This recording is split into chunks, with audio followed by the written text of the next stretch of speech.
पहले आप उनको बता दीजिए कि 27 तो छोड़िए, 7 जन्म में उनकी सरकार नहीं आएगी। ये अगर इस किसी भ्रम में कोई अधिकारी हो, कोई नेता हो, कोई आदमी हो कि समाजवादी पार्टी की सरकार आएगी, तो 7 जन्म में नहीं आएगी, ये मैं बता रहा हूं आपको। तो इस भ्रम में ना रहें, क्योंकि देश की जनता ने ये जान लिया है कि किसी प्रधानमंत्री के बेटे को, किसी मुख्यमंत्री के बेटे को ये देश चलाने का हक नहीं है। इस देश को चलाने का हक देश की जनता के हिसाब से है। तो देश की जनता जैसा चाहेगी वैसा देश चलेगा, और पूरे देश की जनता चाहती है कि श्री नरेंद्र मोदी जी के नेतृत्व में जिस तरह से ये भारत मजबूत हो रहा है, तेजी से आगे बढ़ रहा है, उनके नेतृत्व में ही ये देश आगे बढ़ेगा। हमारे पूजनीय महाराज जी के नेतृत्व में हमारा प्रदेश जो है लगातार आगे बढ़ रहा है।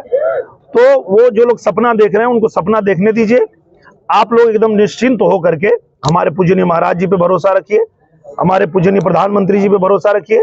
पूरा देश तो भरोसा कर ही रहा, पूरी दुनिया भरोसा कर रही है। आज आप देखेंगे, एक समय ऐसा भी था कि भारत में कुछ भी अगर विपत्ति आती थी, आपत्ति आती थी, तो हम लोग देखते थे किसी और देश की तरफ कि वो हमारी मदद करेगा।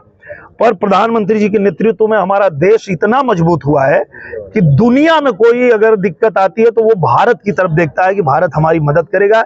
ये नरेंद्र मोदी जी का कमाल है। ये भारत की जनता को भी पता है, देश के जो हमारे नागरिक हैं उनको भी पता है।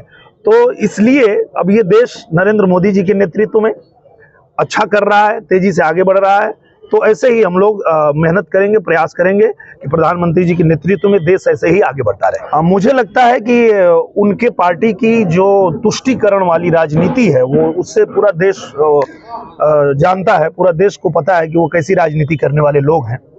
तो उनकी हिम्मत होगी भी नहीं आगे आने की, क्योंकि वो कुछ खास लोगों को, कट्टरपंथियों को बचाव करते हैं, कट्टरपंथियों का पक्ष लेते हैं, गुंडों का पक्ष लेते हैं, माफियाओं का पक्ष लेते हैं। तो उनकी हिम्मत होगी भी नहीं आगे आने की। और मुझे लगता है कि इसी वजह से ये देश की जनता जो है, इसी वजह से, चाहे वो कांग्रेस हो, चाहे वो समाजवादी पार्टी हो, इन लोगों की नीतियों की वजह से ही इनको ये दिन दिखाया है। और हम लोग अगर प्रचंड बहुमत में आए हैं तो इसीलिए आए हैं कि जो प्रधानमंत्री जी हैं नरेंद्र मोदी जी, उनका जो नारा है, सोच है, वो धरातल पे है, सबका साथ, सबका विकास, सबका प्रयास। और इसलिए ही आज भारतीय जनता पार्टी प्रचंड बहुमत में है। और आने वाले दिनों में भी आप देखेंगे कि ऐसे ही भारतीय जनता पार्टी का जो कमल है वो पूरे देश में खिलेगा, भगवा पूरे देश में लहराएगा। वो झूठ बोलने वाले लोग हैं, आरोप गलत लगाने वाले लोग हैं, तो उनकी कोई नहीं सुनेगा। जनता को पता है कि धरातल पे काम करने वाली जो पार्टी है वो भारतीय जनता पार्टी है।